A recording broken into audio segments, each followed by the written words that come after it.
to you and welcome to today's edition of Politics 101. As I promised last evening that this evening it's going to be what we call Ladies' Night on the show.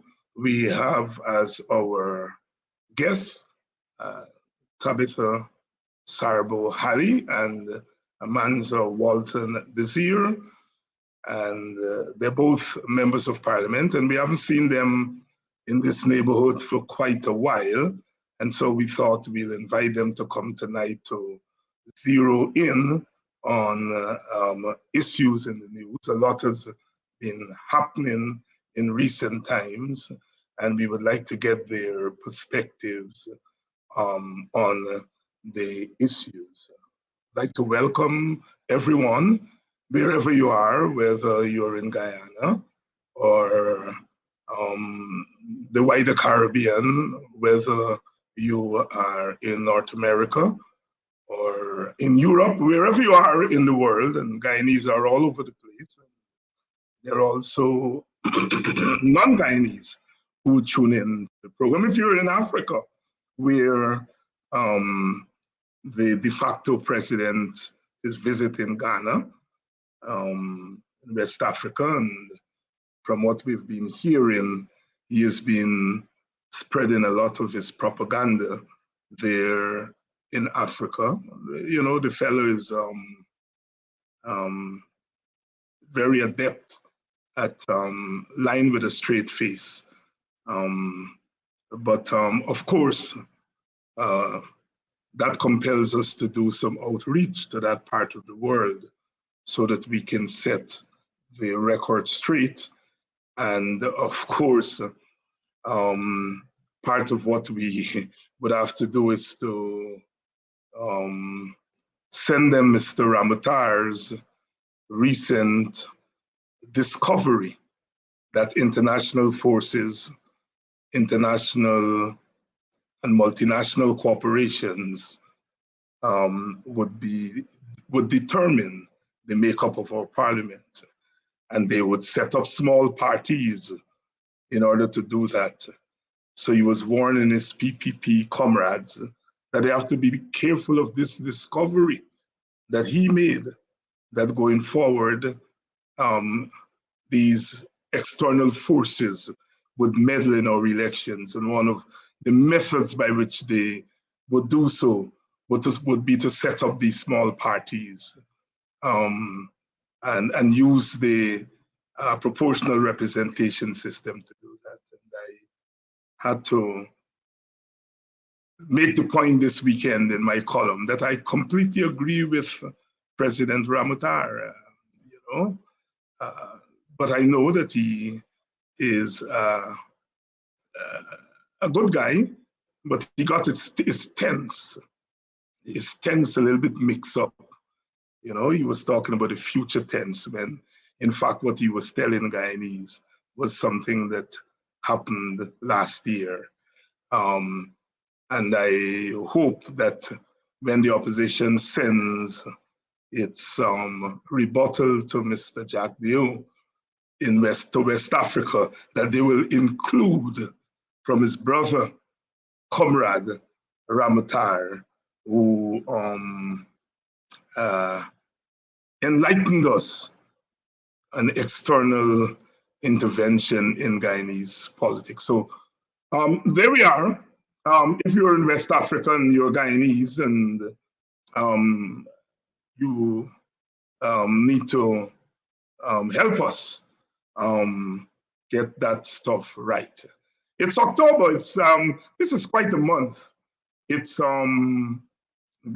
Guyana is wrapped up a lot. October 1953, of course, was when the British invaded Guyana, searching for revolution and communism, and they found people playing cricket and animals grazing. It's the month when Walter Rodney in 1968 was banned from Jamaica for trying to teach African history. It's the month when the PPP came back to office with a vengeance in 1992. And we've seen from 1992 to the present the kind of damage that the PPP did and has done to our country. Of course, this is Black History Month in England, and it's Calypso History Month here in the Caribbean.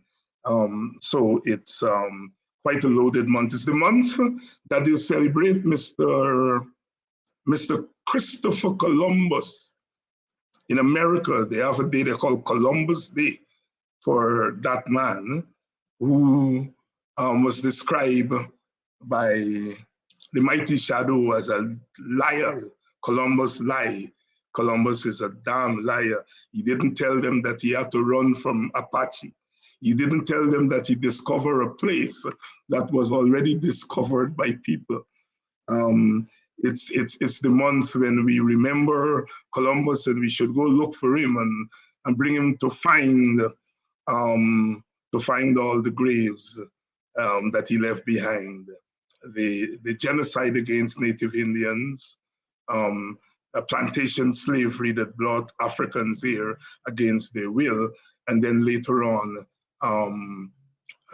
indentureship that brought our sisters and brothers from India and Madeira and China to our shores against pretty much against their will, even though they were not dragged there in chains. So this is quite a month. But let's bring our two guests, our two ladies, Amanzo Walton Desir and Tabitha Sarbo Tally. Tabitha and Amanzo, good evening. Good evening, Doc. And as we would say, Diana, I don't know what I do, y'all haven't come to see me for a very long time. And but here you are. As Parliament restarted, I have to confess that I don't keep up too much with the timetable of that institution. Have you all come back from recess yet?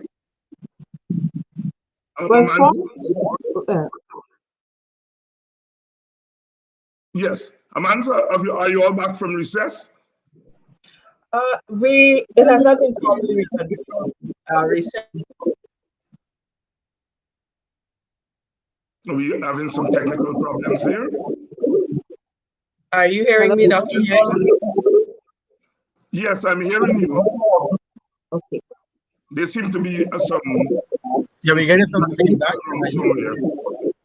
So I think maybe we need to probably mute if we're not speaking. It might help. Are you hearing me clearly now? Yes. So I'm saying, Dr. Hines, good evening, first of all.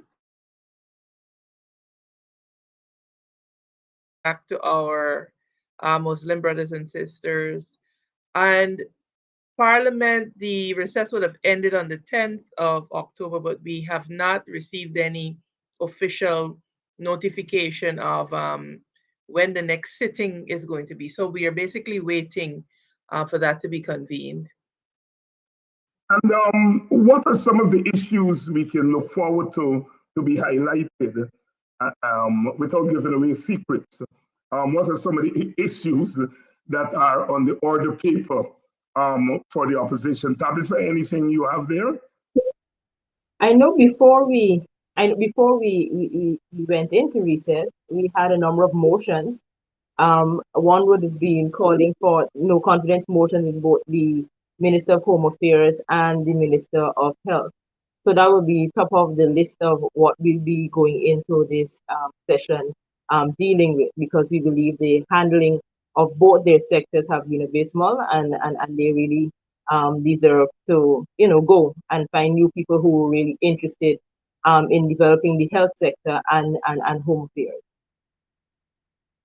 Manza, anything that you have on the order paper? Those certainly that Tabitha mentioned are at the top of our agenda.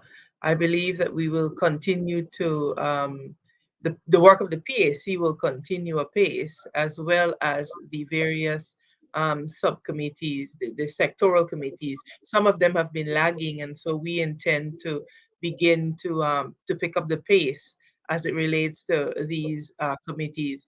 They're very critical. You know, there's constitutional reform, all of these issues. We have to begin to focus on those. I'm particularly interested in the foreign relations sectoral committee, so that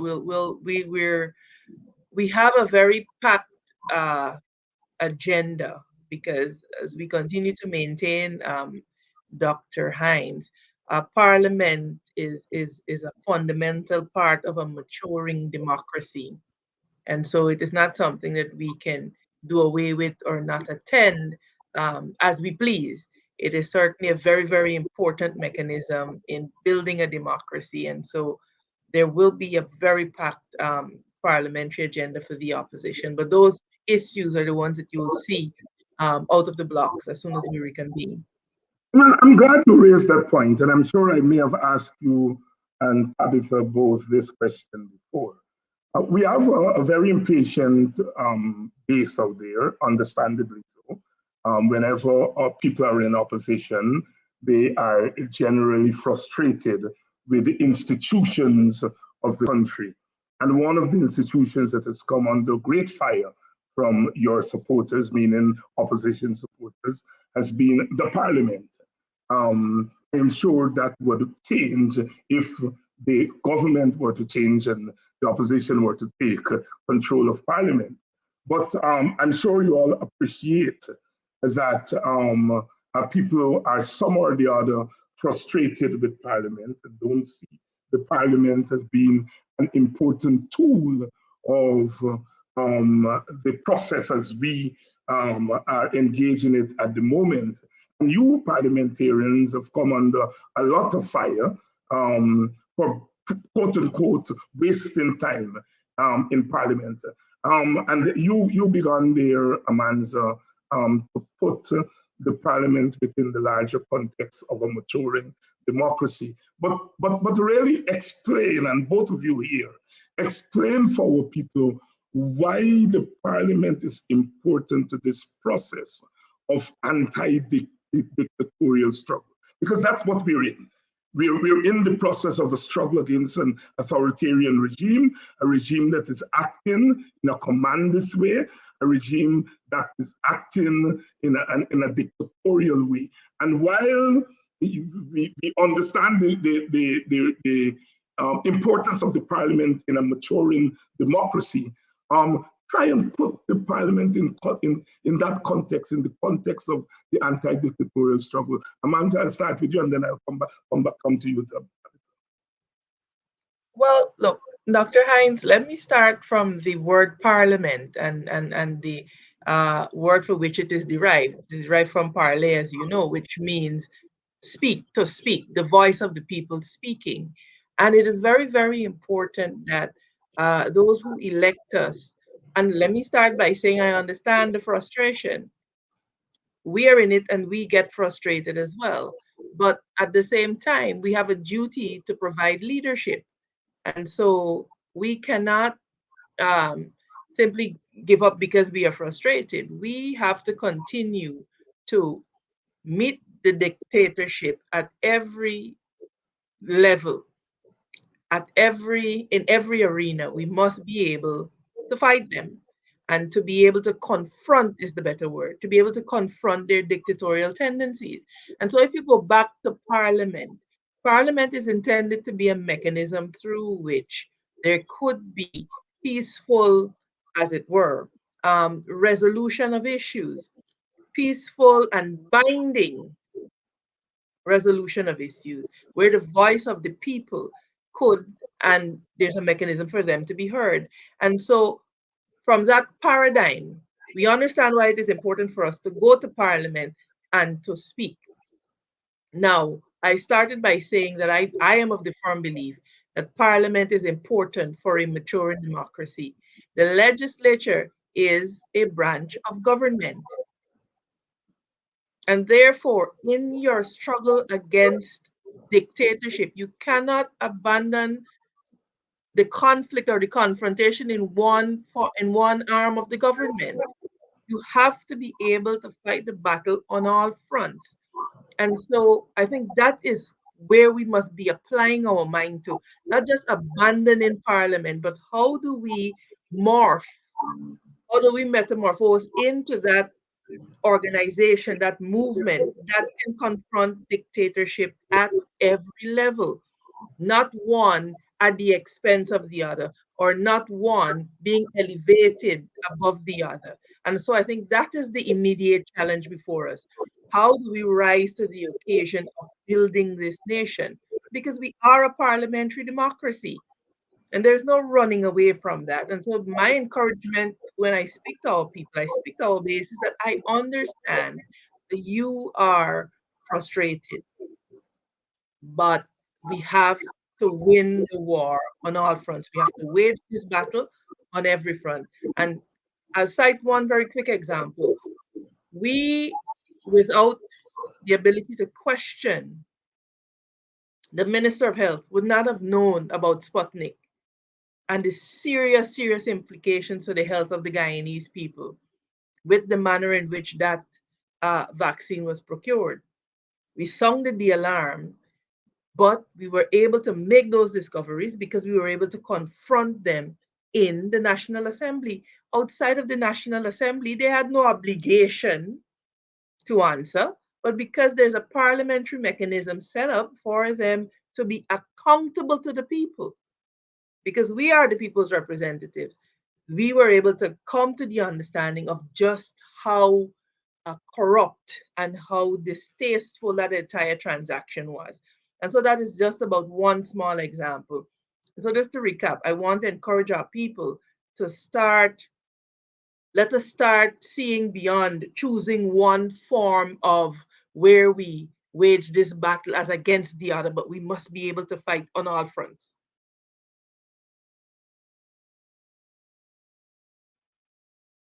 Is Tabitha with us?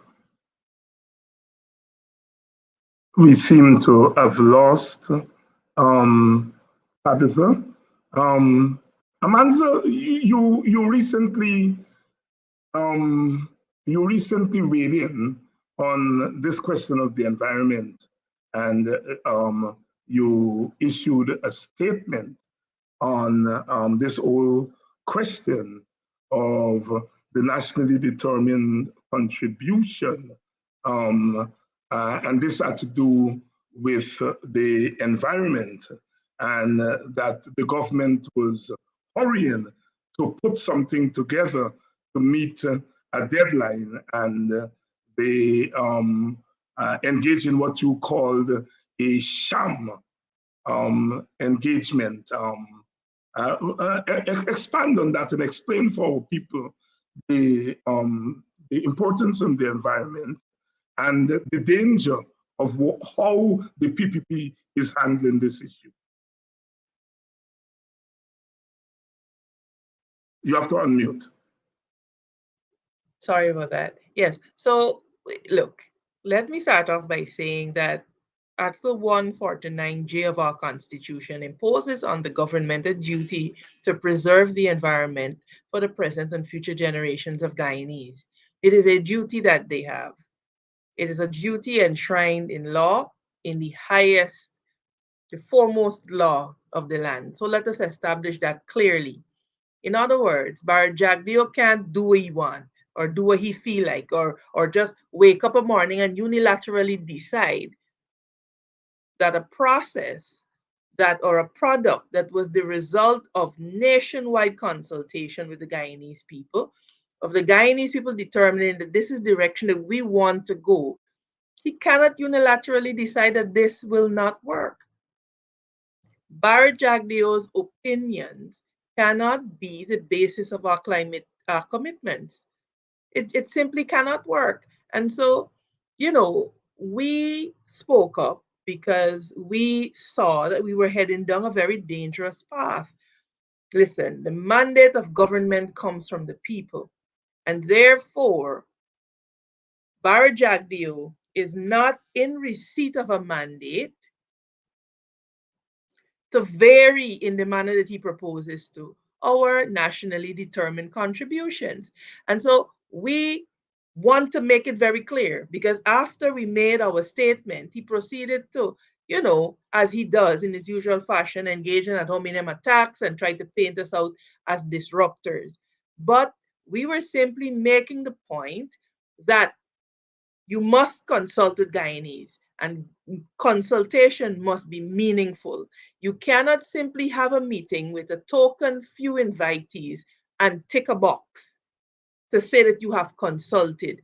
Consultation must be meaningful. And so, late Friday, we received an invitation to go to this Monday morning session. We couldn't, there was no documentation provided. And so, we asked, we did not get any. And so we turned up and we said, this will not suffice. Meaningful consultation means we have documentation, we have ample time to study it, and we have ample time to make a proper contribution. This is the environment that we have to live in, our children and our children's children will have to live in. It therefore means you cannot just unilaterally do what you feel like. And so I think he was upset because we showed up. I don't think they expected us to show up, but we have committed to our people. Like I said before, we will confront the dictatorship in whatever arena it needs to be confronted. And so I think he was upset because he had to sit there and listen. But, if this is our environment and if we don't fight for it, who will?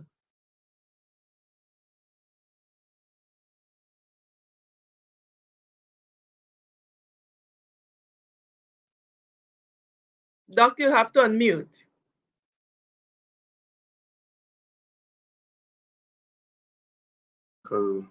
Thing, yeah.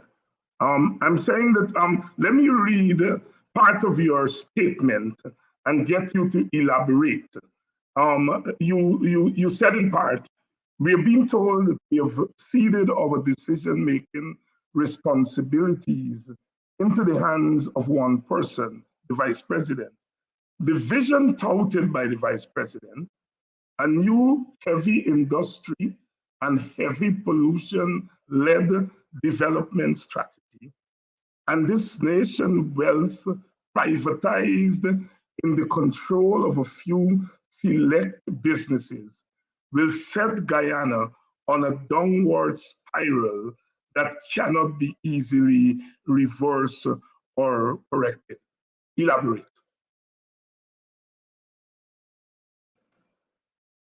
Unmute. By having our commitment, Dr. Hines, what Bar Jagdeo has basically said is that we will rely on heavy fuel industries for a while longer. The difficulty that we have is that he has not presented to the Guyanese people the scientific basis on which he has arrived at the conclusion. And our Guyanese people must understand that you deserve this explanation.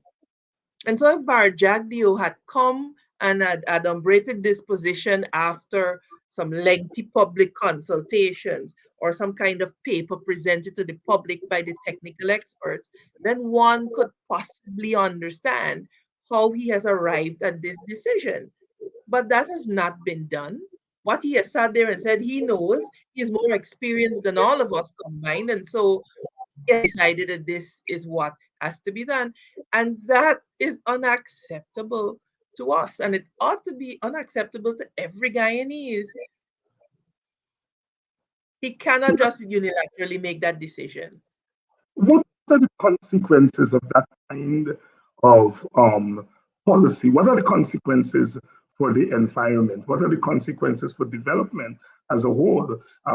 You point out there the ceding of the responsibility of the environment to these people who are not concerned about the environment, not really looking out for the national interest, putting all the faith in the money people. What are the consequences of those for our development going forward? Well, the consequence of it is that whatever development there will be at the peril of the environment because they are failing to strike that meaningful balance that is required. And sadly, with Barjagdio, the odds are stacked against the environment. You see it from their attitude. They have gutted the EPA of every possible credible expert that can provide meaningful regulatory oversight. So you have projects proceeding without the required environmental impact assessment. All that we are saying is that if you are going to do this, do it properly. You cannot boast about flaring being an income earner for the revenue earner for the country. What is that? You are boasting that you're making money from flaring. And then because you have the trust of a certain segment of our society, you abuse that trust by misleading the people as to what the facts are. And that is of concern to us. And so we have to find a path that balances our development with the environment. And whilst this is what Barjagdio is saying, his actions are indicating that he has stacked the decks against the environment, Against regrettably. the environment. Yes, yes, and the environment, of course, has consequences for the health of all people. It has consequences for other sectors like fishing and agriculture. Um, it has long-term consequences for the country as a whole. Amanda, let me switch while we wait on Tabitha to come back because she's having some difficulty. Talking about fooling people, and I don't want to get you into trouble with those people again, so that we have to get on the fast lane with them again. But we noticed recently the very vice president going in to the sugar industry and admitting to sugar workers that, look, we knew that the estates could not be reopened. We knew that it was difficult. Now, these are my words, you know, interpreting what he's telling them. We have come here to tell you that after 1 year, we can't open the sugar estates. You know, the coalition was right for all. We couldn't open the sugar estates. But here what we're going to do. In exchange for fooling you, we're going to give you all some money. We'll give you all $250,000. Shut your mouth, don't say we fool you, right? And then we're going to train you all for some high price job coming in the oil industry. And look, we know that we are really discriminating in your favor. We know that we are really discriminating against other people. And you know, Amanza Desiree said that we traffic in fooling you all right? But here, she's not here. Don't worry. And think, what do you make of that that whole turnaround that they are pulling on the sugar workers as it relates to opening the sugar estates? Well, it is typical Barjagdio style. He preys on people. That is what he does. And what he does is that he preys on the vulnerability and the insecurities of people. And so this is why he's able to have traction because he preys on their insecurities, Dr. Hines. And so if we are to recall, this is the same Barjagdio that said that in, was it 2012, that unless Skeldon is built, sugar is dead. Yes. Skeldon has worked, but he has managed to come back years later to convince the people that the collapse of the sugar industry is due to mismanagement by the AP and UFC coalition, etc. When what he is peddling now is the exact right sizing plan that the coalition was executing all along, including capacity building and training for sugar workers who would no longer be employed. The reality is Had they gotten onto and supported the collations program, they would have been farther along in their development than they are right now.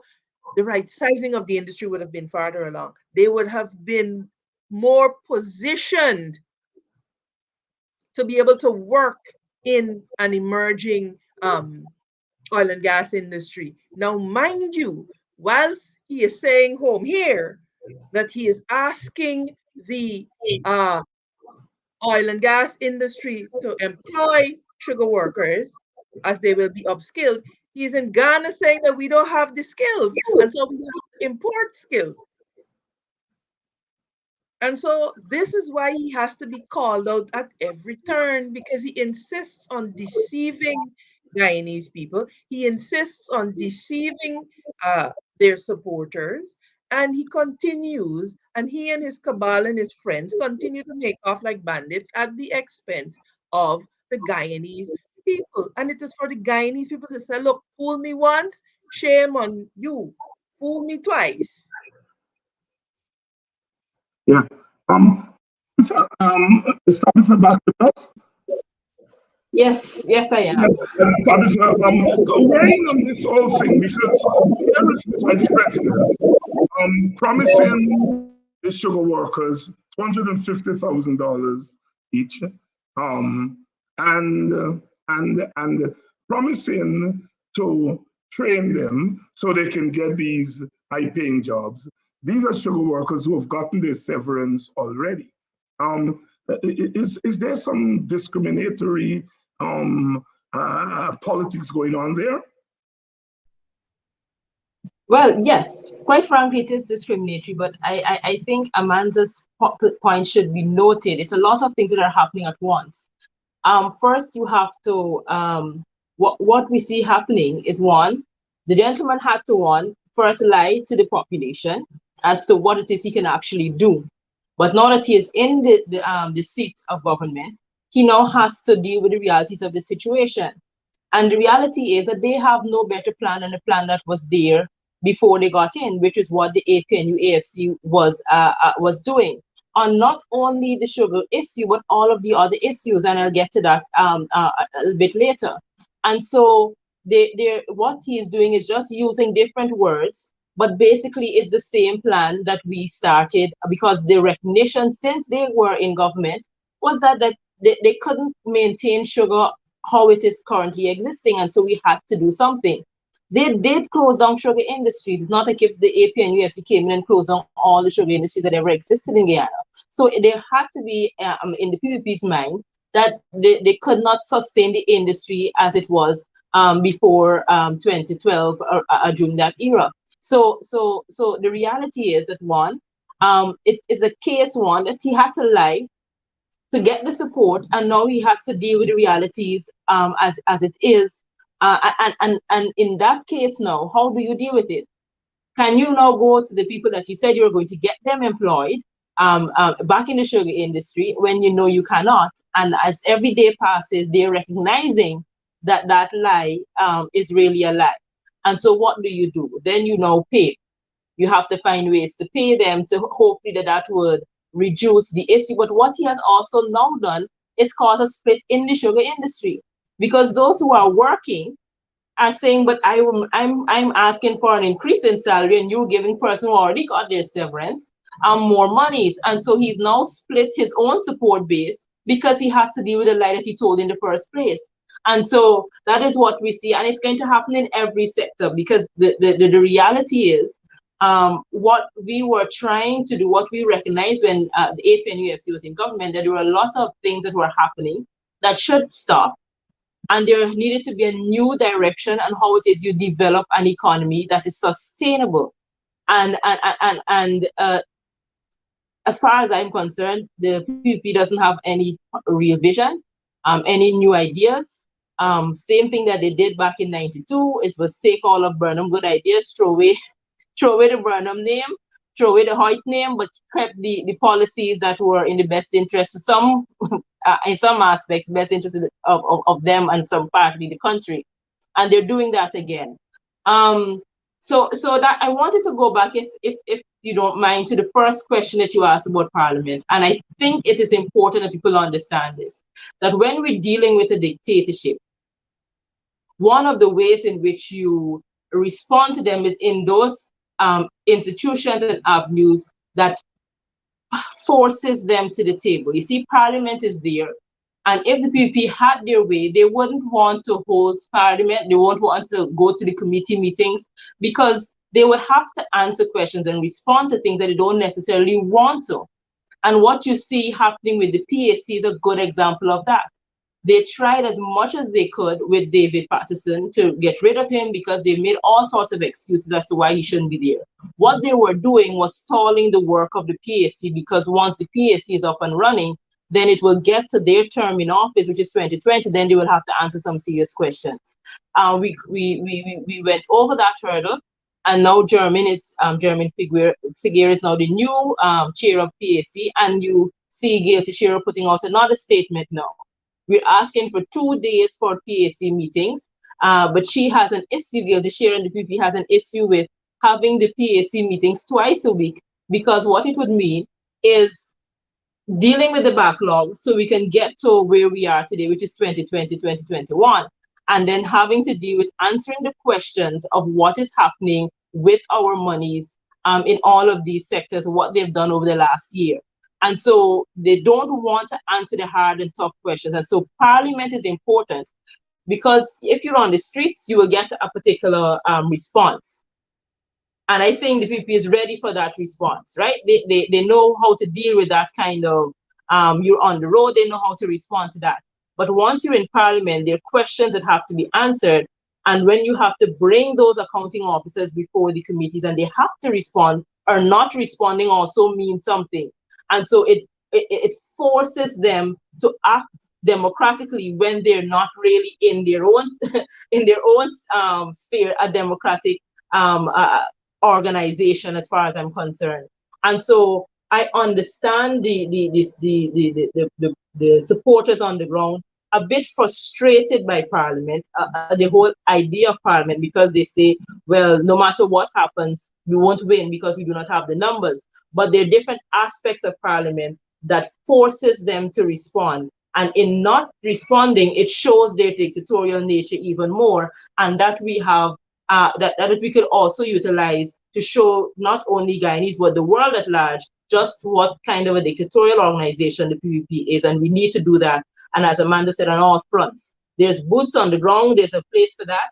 There's a place for persons in Parliament. There's a place for there are other strategies that have to be in place as well, because it wouldn't be any one strategy that will get us back into office, and we have to be cognizant of that and utilize all of the methods that are necessary to squeeze VP as much as we can to ensure that their supporters recognize, that the majority of Guyanese recognize, and the world over recognizes that what we were fighting for is more than just a position, but a recognition that the PPP is a dictatorial, racist organization that only cares about themselves and enlarging themselves and their cronies.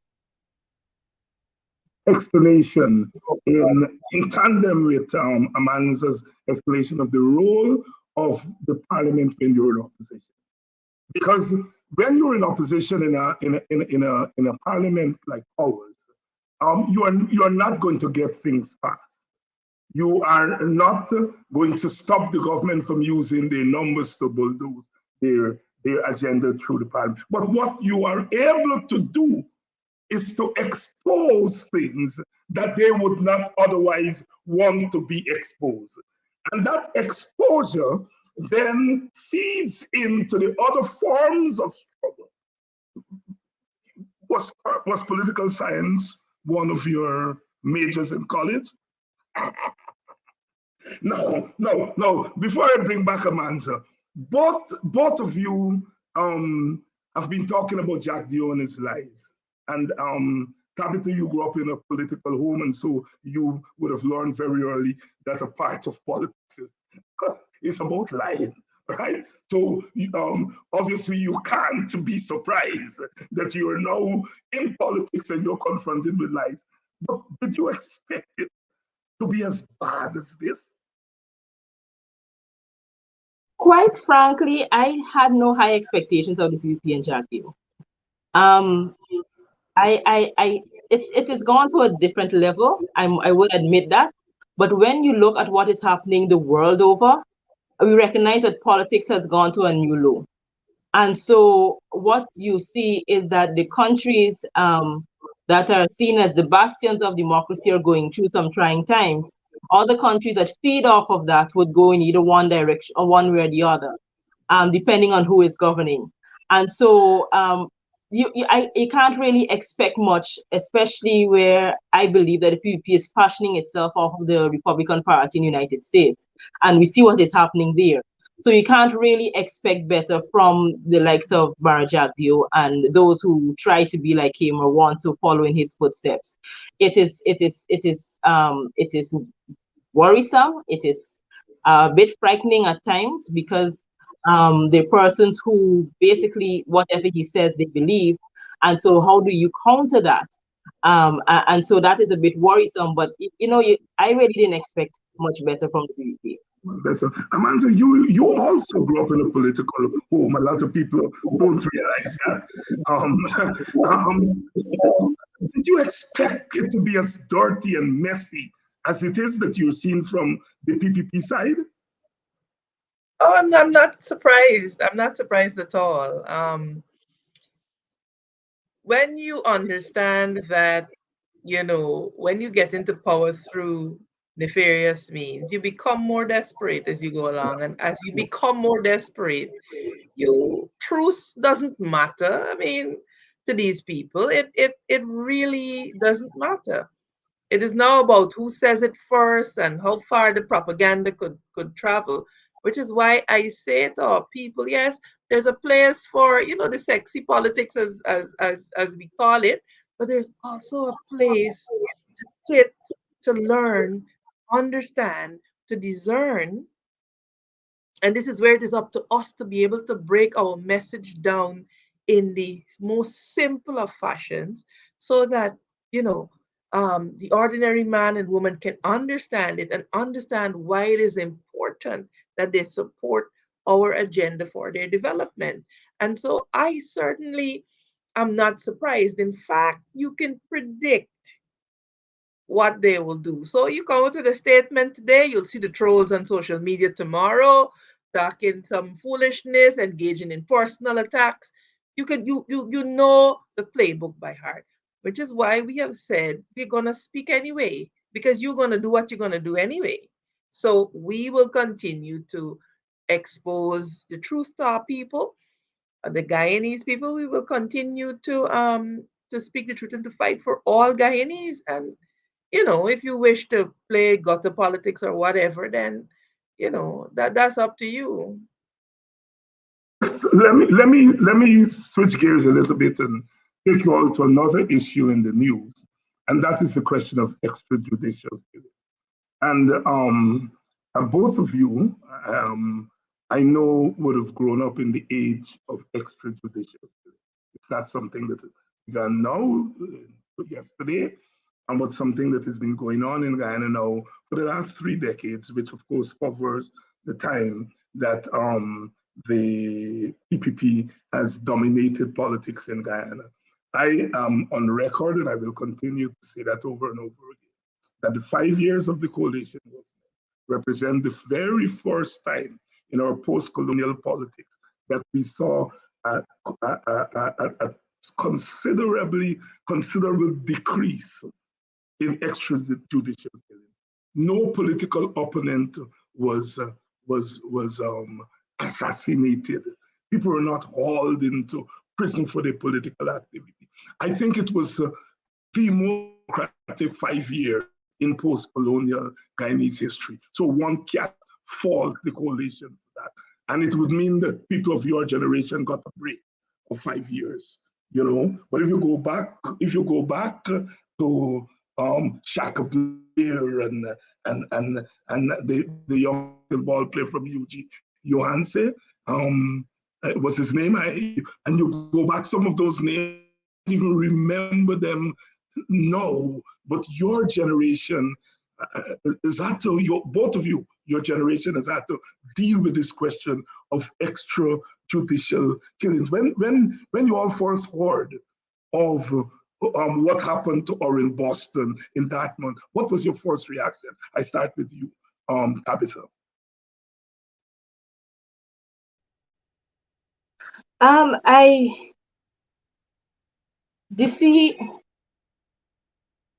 When I chose to get involved in politics, it was primarily because of this particular issue, what was happening with our young men in Guyana. It was a burden when you see how the system, treated and dealt with, and the institutions dealt with young men in our society. And it's as if it was a case of bringing them up in a society that lead to them going in a particular direction, and then you see the reaction from the state that is always, I think, over excessive. And so when what happened to Orrin with his wife in the bed right next to him and his children young, it just carried me back to why it is that I got involved in politics in the first place, and what it is that you're fighting against.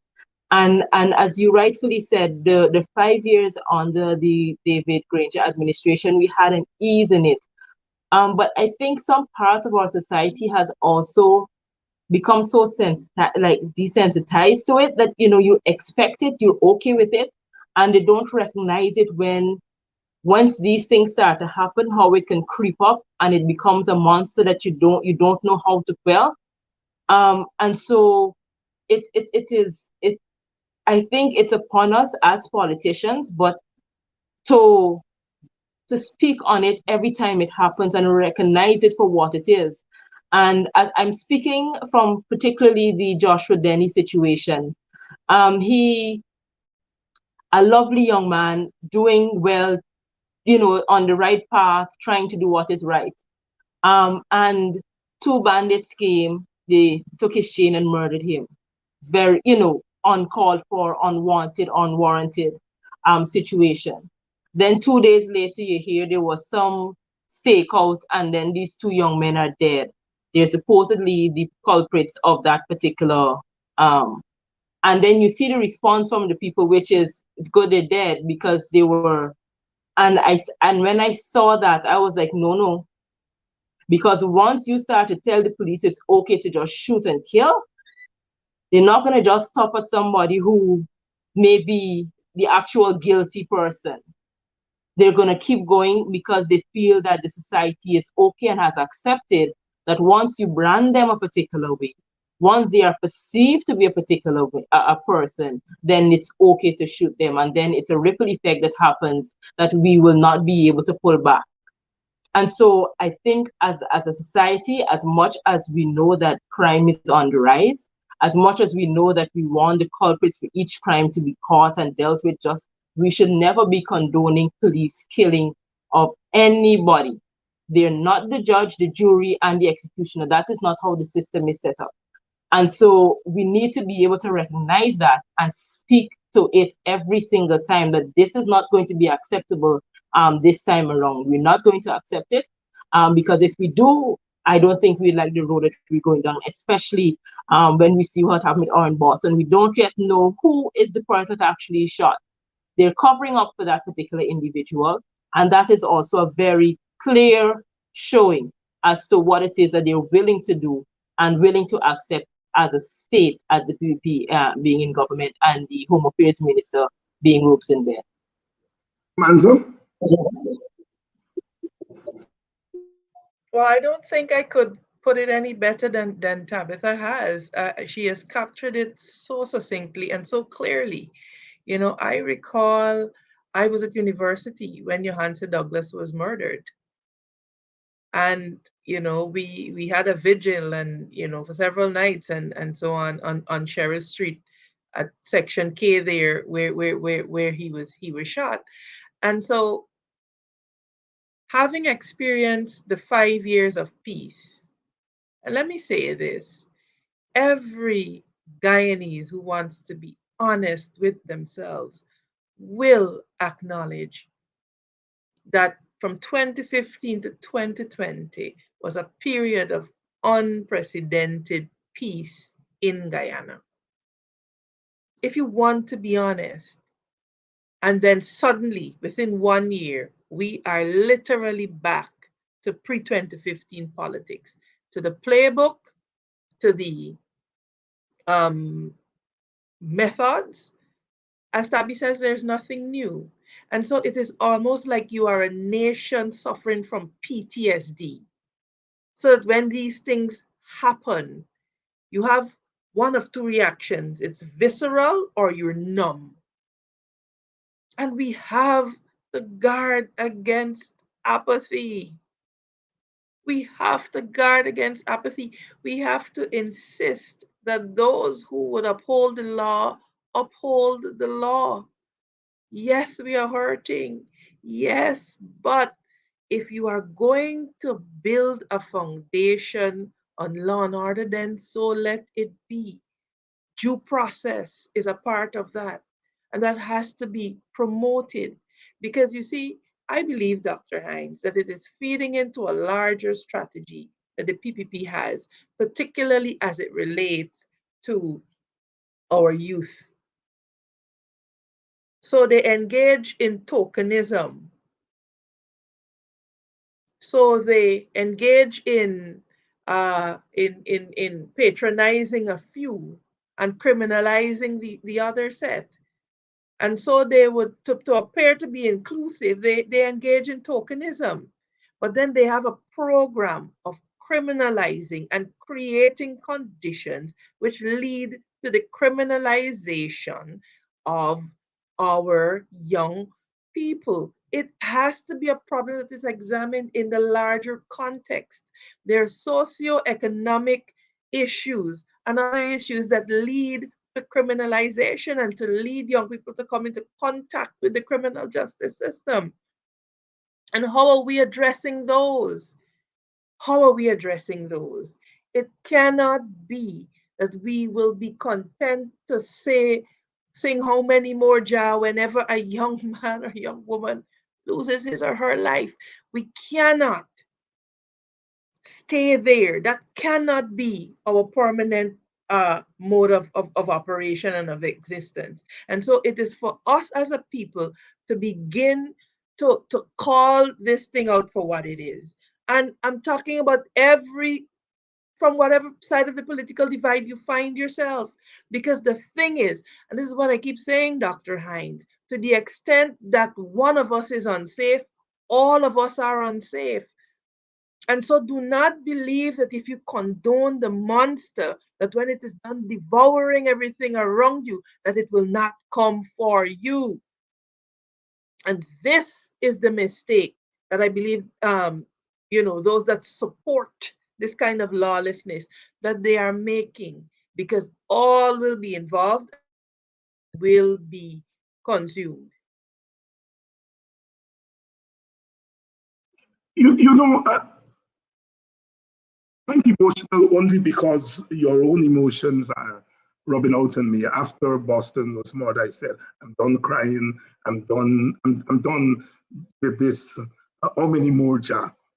Because this has gone beyond politics. It's about watching humanity being crushed by people with tiny political sense, and all they're concerned with is to dominate the society, and they're prepared to turn our country into the killing fields that they were during the plantation and during indentureship. And I always think that as males we should be in the forefront, but it is you, the women, who have to bear the sons and in many cases raise them and worry about them. We the fathers are out, hanging out or doing our politics and so on. And it's you, the women, who have to worry about the sons or your nephews or whoever they are. And as they would say in Jamaica, is you all have to go and look at the gun wounds and so forth. And Bob Marley was long before his time, when in the early 70s, he penned that song, Johnny Was, Woman, Hold Your Head and Cry, for your son has been shot down in the streets. And that what you all are doing is taking this conversation beyond just the politics of it and centering it in the humanity, what it is to be human in a place like Guyana. If your skin is of a certain tone and you are young and male is a burden that we have to carry. And, you know, I'm glad that you all are speaking to our sisters and brothers across the aisle, our East Indian brothers and sisters. You may not have to deal with it in the same way as we have to deal with it, because we have been doing it historically. But there's a way that when the society is consumed, it takes all of us down. And we have to speak to our brethren and sisters across the aisle. I don't mind you supporting your government, but there comes a time when you have to draw the line. You see? And some of us have been examples of that. There have been times under Black-led governments when we felt our governments had crossed the line when it came to the humanity of people, and we spoke out. We spoke out, and we want all that example, as you all are saying here. Tabitha, you made the point, and that should be drummed home to our own people.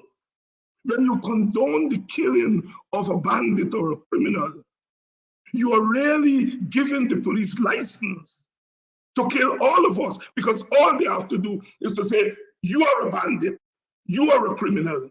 And even if the investigation shows after you're dead that you are not a criminal or a bandit, you're done dead. And I think both of you speaking to our people across the aisle, but our own people, about condoning the killings of people who we assume are bandits. Let me move from the extrajudicial killing for a moment and go to another area, and that is the area of cost of living. Again, as women, you all have a vantage point that the rest of us don't have, that most of us males don't have.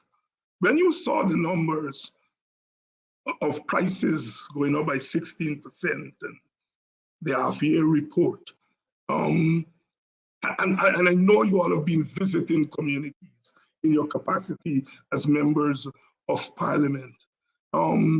Express for us, and that's what I'm trying to get you all here, not to engage in political campaigning, but speak to the human side of this rise in prices and the way in which the government is not managing it. And Tabitha, you mentioned about taking off people's names and then keeping the policy, taking Clive Thomas' name off cash grants, and then taking the cash grants and prostituting it. And then in the process, you're creating the haves and the have-nots, and you're opening the gap between the rich and the poor in serious ways that have implications. I want you all to address that issue. Let me start with you, Tabitha. Thank you. I'm going to start it from a bit of a different angle. And I think what sometimes we underestimate is who we call the regular man. But the average Guyanese, all Guyanese, understand what is happening. They recognize what is happening. They recognize how the policies will impact them, and there are different responses to it. One response would be, of course, the family who has to try and feed their children, and so they have to. You eat less. You eat less, or you eat more of one, and that affects nutrition. It affects your ability to even be able to be in school and think and be a part of that process of your education. And the other side of it is that I'm getting a bit taken back here, but the recognition is that policies are there. As you said, they've been bastardized. and they've been bastardized for a particular purpose because they have people that they have to pay for whatever reason. And so they have to make sure the monies get to whoever they want it to get to. And in that sense, as you said, it is widening the gap, those who have and those who do not. Those who are not getting or not receiving recognize what is happening in the society. They recognize that the policies are there to ensure that they remain at the bottom. And that is why we talk about the social the social responses to the policies that we implement, right? And when a young family looks on and sees that the policy makers are intentionally creating policies that negatively affect us, then you will have a response that you may not really bargain for. Because not everybody is going to sit down and say, okay, let's go farm and go in our backyards and try and get some potatoes and plants. Some persons will get very upset about the whole situation. And we don't like to talk about those dynamics because it's a bit, it's not easiest things to have a discussion on. But the reality is that when the mom has to, first of all, I lost my job either because of the pandemic or because you sent me home. And then on top of that, I can't get the $25,000. And even if I did get the $25,000, my neighbor's getting the 25, the cash grant, the 25 pension.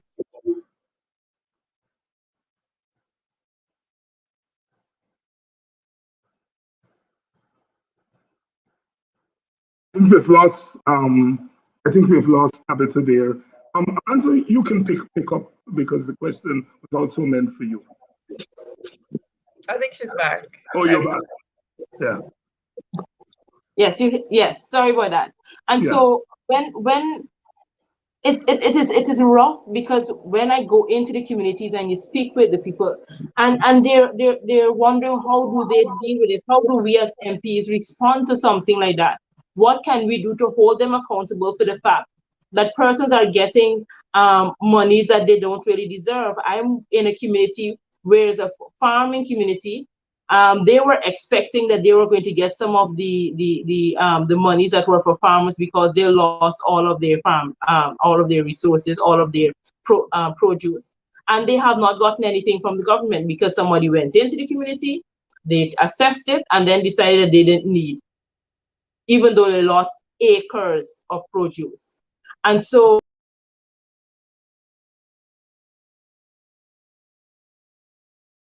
Tricks with Tabitha there. Amanda, you can pick it up. I would approach it, endorsing all that Tabitha has said. Mm-hmm. I believe that it is a concerted effort by the PPPC to marginalize a certain sector of society. The PPP governs by attrition. Mm-hmm. A healthy, happy population is of no use to the PPP. A healthy, well-educated, contented population will have time to scrutinize their policies, will have time to sit and have a certain level of discourse and determine whether or not they are in the best interests of Guyana. A little more egalitarian in the approach, if you want to put it that way.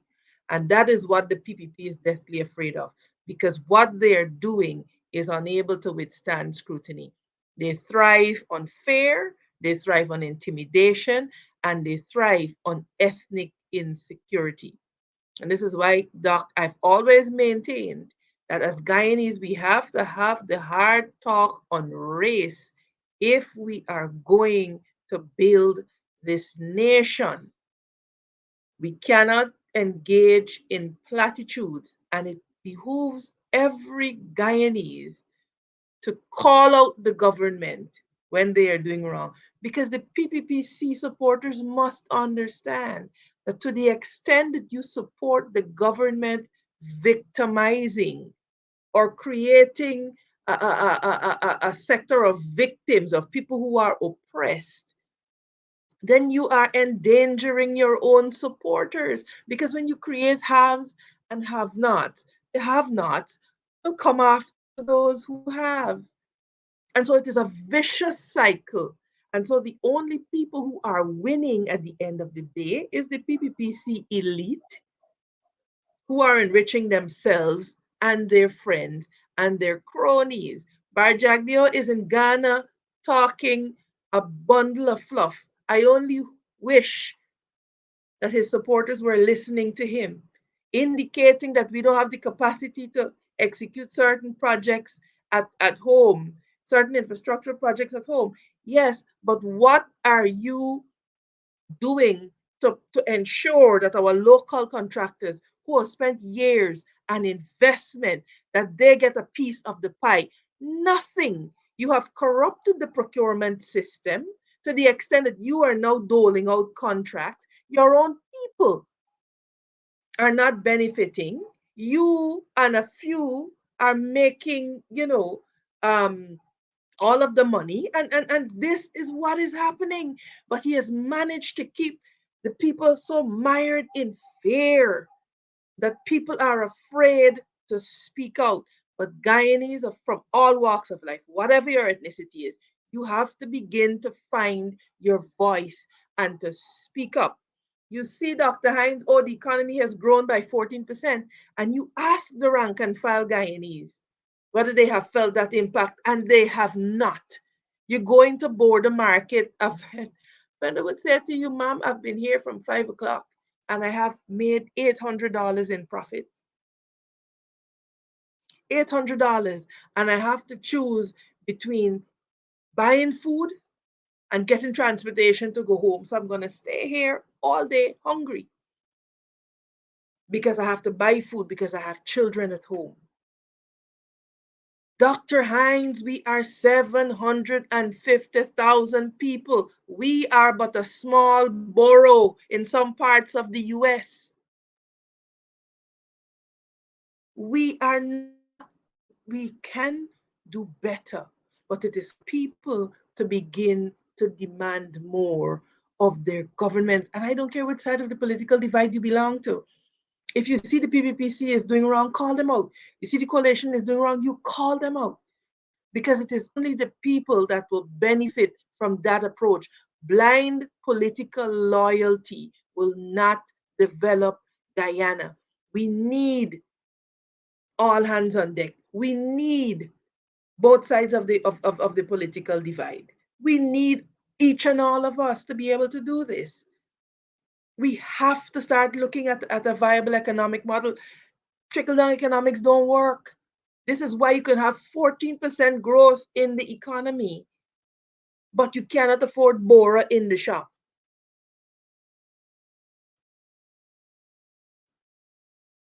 Yeah, and I think you've put it stark there.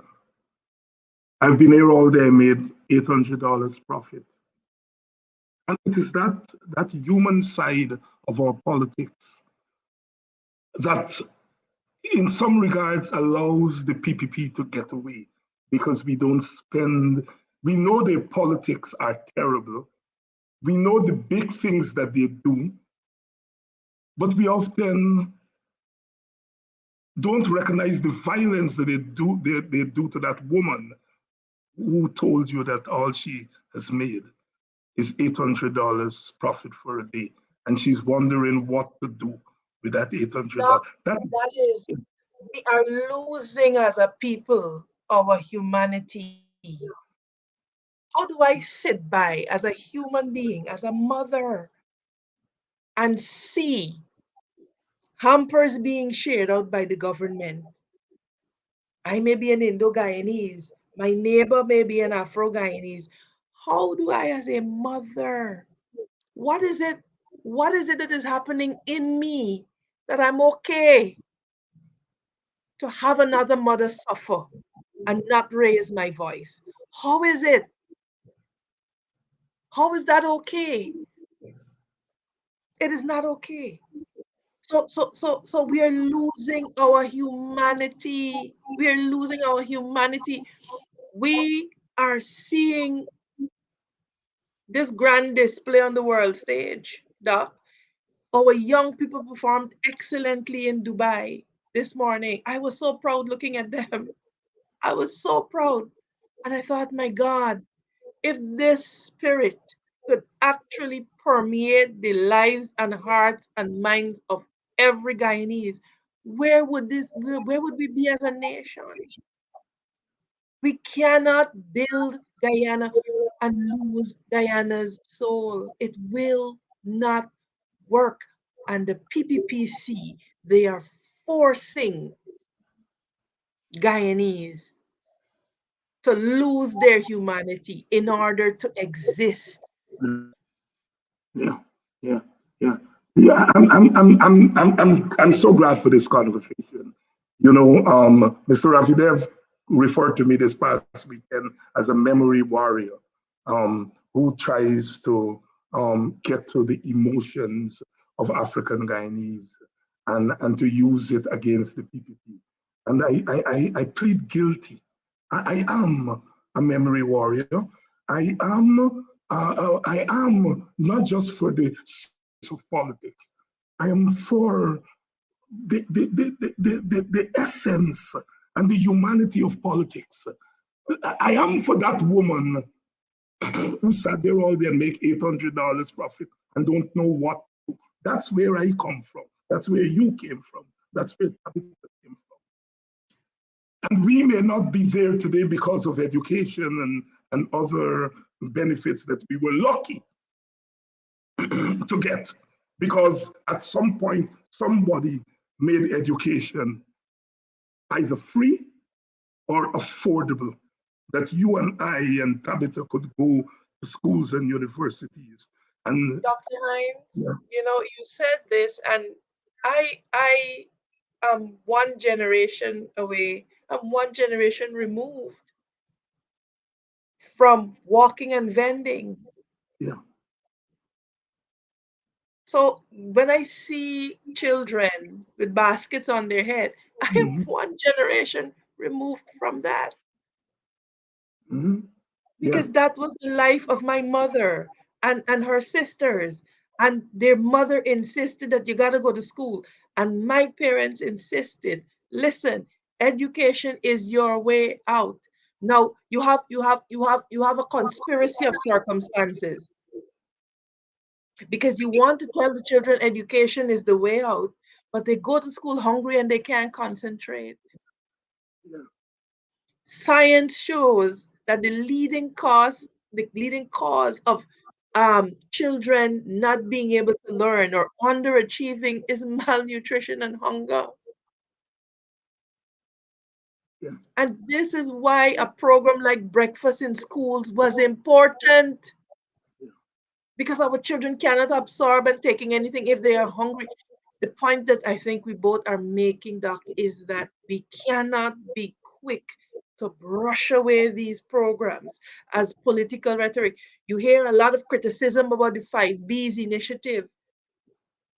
It might seem basic and simple, but the reality is that these are the basic and simple interventions that are needed to just push us, just prod us along further. And you take that away, and you not only do you take it away, but you speak of it in such a derisive manner, not understanding that a child literally goes to school and expects a meal, and that is his savior.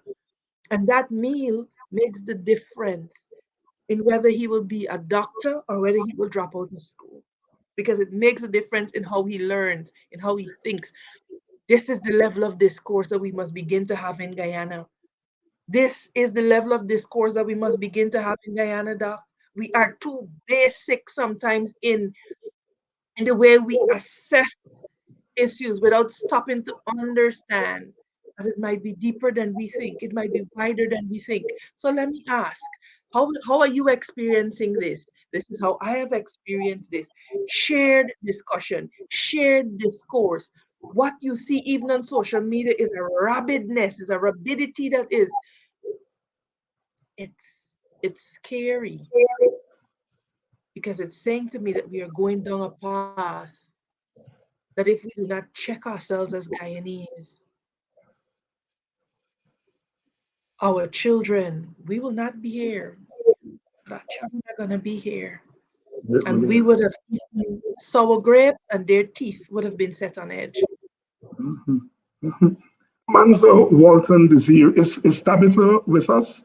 In case you're joining us, it's Politics 101, yes. And we're not screaming at Jack Deo this evening. We're not carrying on as we do sometimes and as we must do sometimes. I think we're having a discussion about the art, about what it means to be human in a place like Guyana, and how politics, instead of lifting humanity, is really dehumanizing our people in very basic ways that we often miss if we don't really have these conversations. I often tell people I'm here and I have friends. They're not scholars. They're not politicians. Every now and again they would look at this show, but they're not scholars. They're not politicians. But they know that I'm involved. I'm into politics. And they would call, Professor, you cook. Professor, you eat. Professor, you must check in with people and think even though you're busy. But Professor, have you eaten? It's the humanity in it, and it is that about our people that I think the PPP wants to kill. All right? And it's up to your generation and Tabitha generation to really pull it back for us. And so conversations like these are extremely important. The common entrance results and all the other results have come out. We are celebrating. Tabitha is here. Tabitha, you were listening to us? Yeah, I got bits of what it is that you've been saying. Anything that you want to key in, come in on? Because you really set the stage for our emotional conversation, what our friend Ravidev called the warriors conversation. But I was going on to say that the NGSA results have come out. We seem at the macro level to have done well as far as the top 1% is concerned, but there is not much conversation about the 99% that is below that 1%. Any thoughts on that? Starting with you, Tabitha. Thank you. I think that I saw a post on Facebook speaking to the persons who may not have necessarily gotten the 8 or 20 grade ones, and recognizing that life is more than the grade ones, because as you grow older, you recognize that nobody really asks you how many ones you got in high school, just once you would have completed high school. That's right. It's what really that they request to know. And so I think our education system, I think, needs an overhaul. I think we were on our way to doing that. There are a number of ideas as to what needs to happen for that, so that persons don't feel as if they don't get into QC, life has come to an end. I think the days of that should come to an end. The whole idea of being a QC boy, bishop's girl, or a saint, whatever it is at this stage, should come to an end, because I don't think it helps us. It doesn't help us to first understand, one, the needs of the young people and what it is that they need to develop themselves to their best abilities for what it is that they need to do to progress in life. Because not everybody, because you didn't get into QC, that's the end of life for you. And so I think there needs to be a structured discussion on our educational system moving forward. And I think where I see it lacking, and this is where I'll go into my particular sector, which is the public service, is that when you see, and I'm not knocking the goal, because scholarships are good, everybody should be able to get a scholarship once they wanted to. But once you don't have a proper plan, a proper vision, an idea as to how it is that you want the society to look, what the academic requirements, the vocational requirements that are needed for that particular society, then you just allow anybody to get any scholarship, and then they're now with a certificate in hand still cannot find employment, still cannot find a job, still cannot feed their families. And so these things have to be thought through, they have to be looked at in a structured manner, so that at all levels and tiers of our education system, there's a that there's an obvious shift that needs to take place and should take place. But it will only take place if persons who are in those positions understand that at one point that what is happening at the primary school levels impacts what happens at the secondary levels, and impacts whether or not you have persons with the capacity for the jobs that will be created and are being created right now. And if you're not thinking like that, then what you will end up is you're saying that you have to import labor in order to develop the society, because there's no thinking on the ground as to how you're going to create that labor so that you have 100% employment at home. And so that is what we're seeing. So we got 20,000 scholarships that we're giving out, but Jagdio is still saying that we have to import. And they don't see the disconnect between the two. Let me bring you that conversation that you talk about, Tabitha.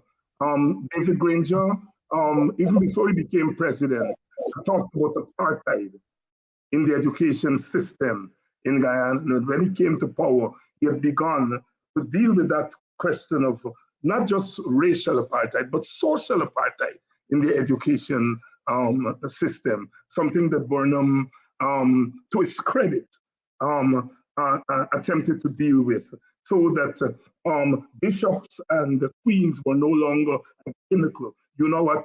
President's College, where a lot of working class young people, Amanze, I understand that you went to President's College, were able to go to a school like that.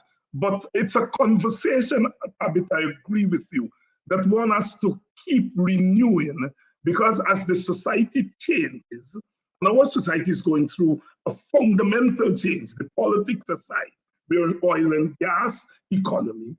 And so therefore we have to begin to speak about an education system, about an education ethos, both system and ethos there. And so I appreciate that conversation.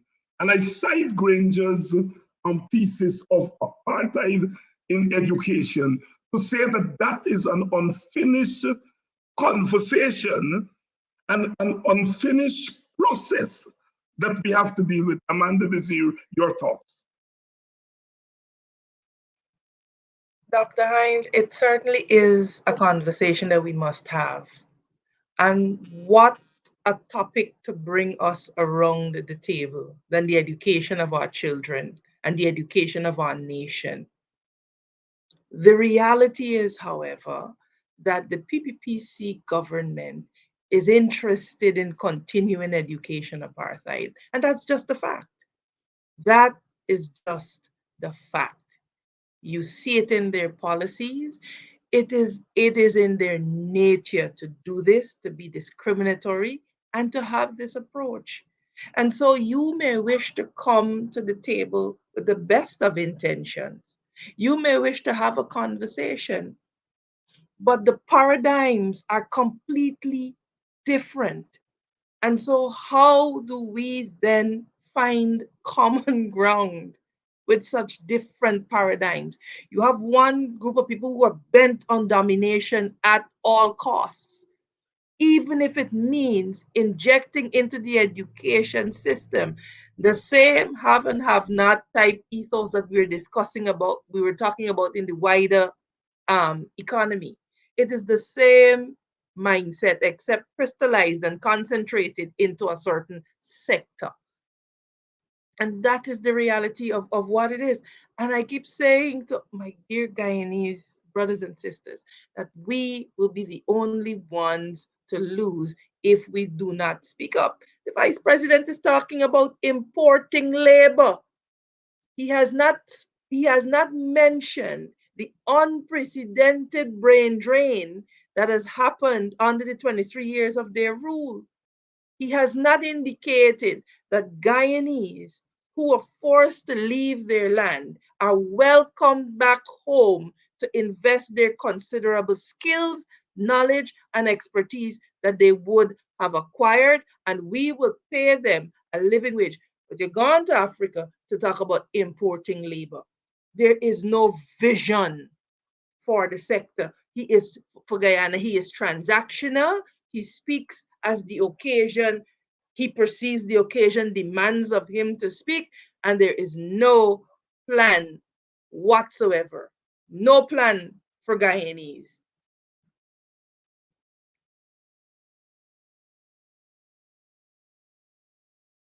Doc, you have to mute your mic. Technology baffles people of my age. Sisters, this has been quite a conversation. And we can tell from the comments in the audience. We did not set out to go in this direction. We set out to talk on the issues of the day, but we have ended here. And as you all have said, both of you have said, that when we are fighting, we have to fight at all levels. We have to fight at the level of the parliament, we have to fight at the level of the communities, we have to fight at the level of fora like these, and we also have to fight at the level of the Discover this afternoon, of the heart. What is deep inside the belly, as David Rudder puts it. Because we will discover a lot of the hurt and the pain when we get down there, when we really get down there. That woman who will remain with me for a very long time, that you spoke about, Amanda, of making $800 and don't know what to do. I remember my auntie, who was a vendor just like that. And we would be sitting at home, she would tell me, buy rice and wait for her to come home. With the rest, we don't know. Sometimes she came home and we had to use butter and rice. And since we were a black pudding house, we put some pepper on it for thing. Because sometimes she came home without anything. She didn't make anything in the market, enough to pay her passage to come back home. And so that resonates with me. And sometimes when we are talking about politics, we don't talk about that woman.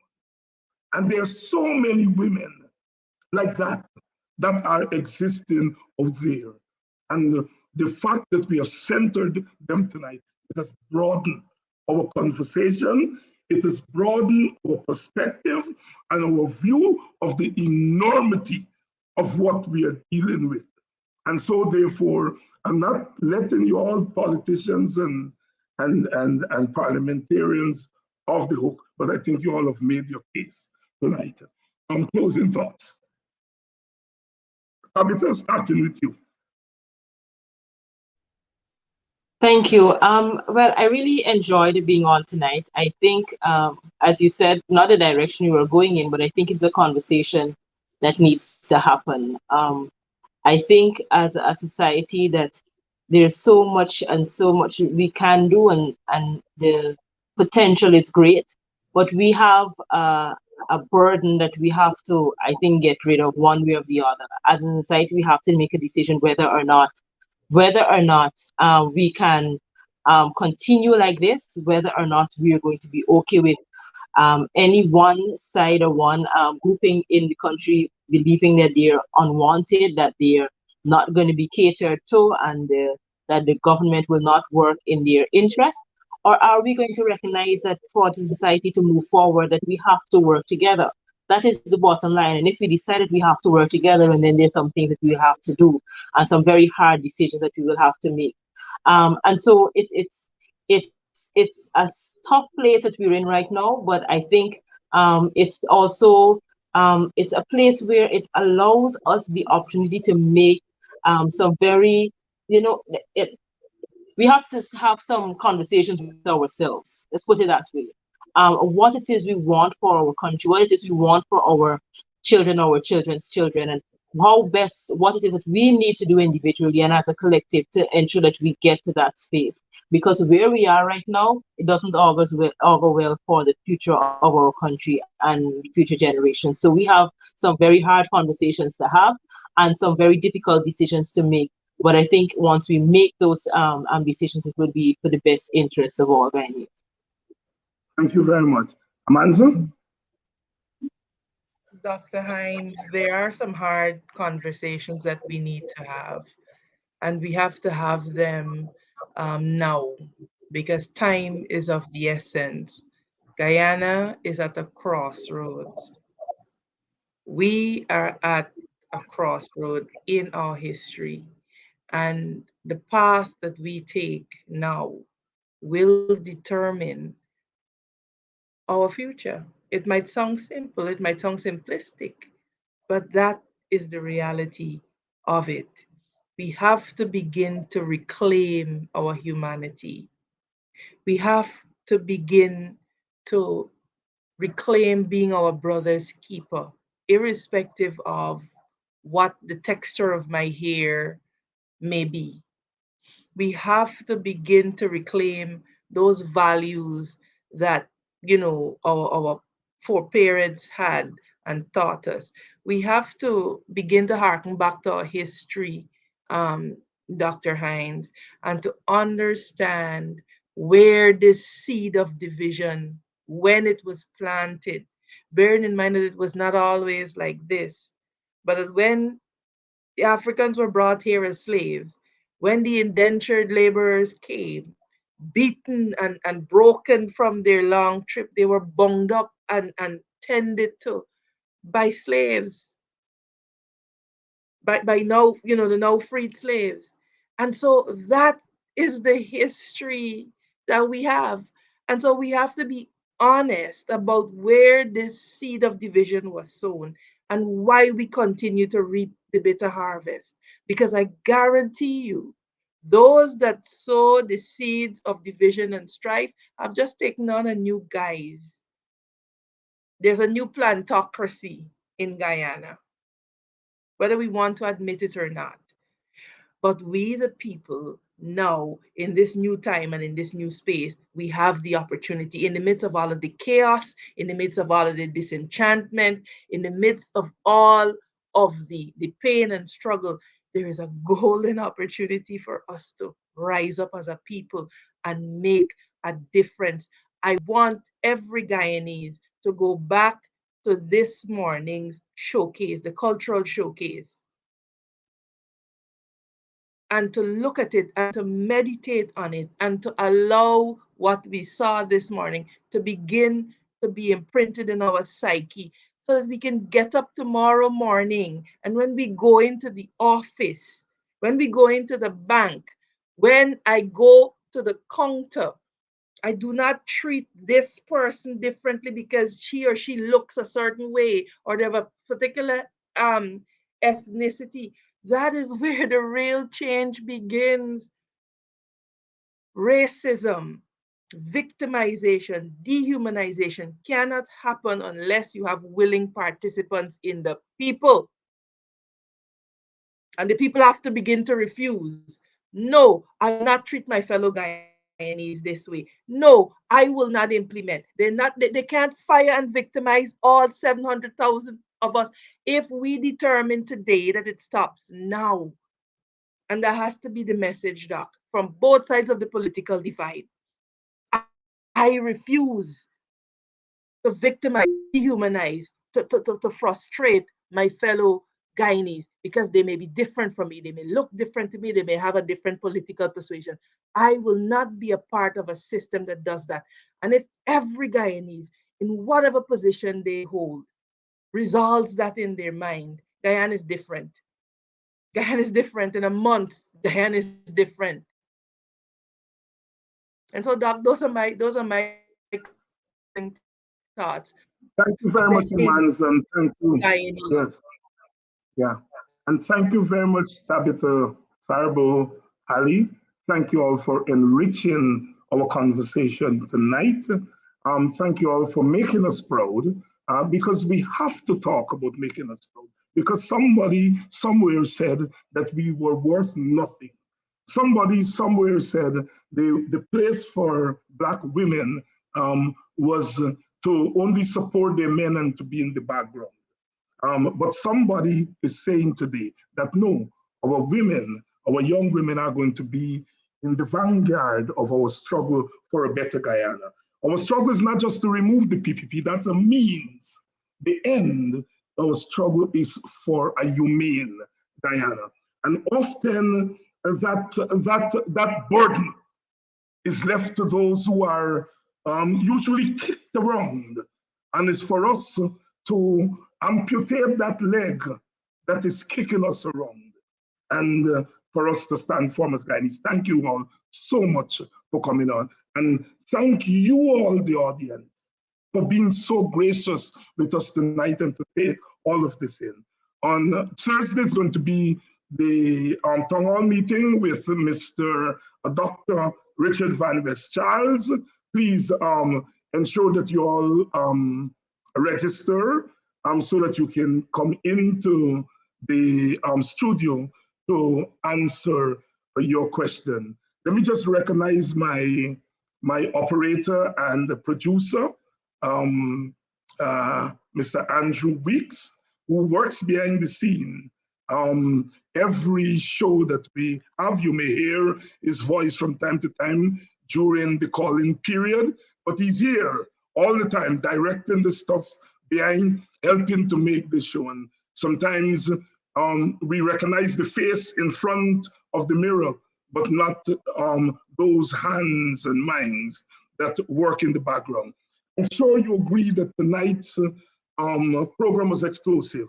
I'm going to ask Mr. Amsterdam if it's possible to replay this program in another day or two for those of you who have joined late or those of you who did not join at all. Because I think it's the kind of conversation that we have to have as a people sometimes. We have to be able to do what we did tonight. And that is to speak to our hearts and speak to our minds and speak to ourselves and recognize that politics is more than just about politicians. It's also about ordinary people. It's about that market vendor, Denise, my friend, my cousin, my countrywoman, Denise Booker is here. She knows what I'm talking about because she grew up in not just our household, but she grew up in a family of market people, a family of vendors, people who have to go out there and throw themselves in the marketplace every day, not knowing how much you will sell in that day, but you have 7, 8, 9 children at home to feed. And sometimes you leave without much to take home. And those of us who came up in that environment, we understand more than others the struggle to be human. And we are here today to tell the story. And that is why it's important that we gather like this every evening and we ganga, talk the thing. Good night. See you all on Thursday at the town hall meeting with Dr. Richard Van West Charles.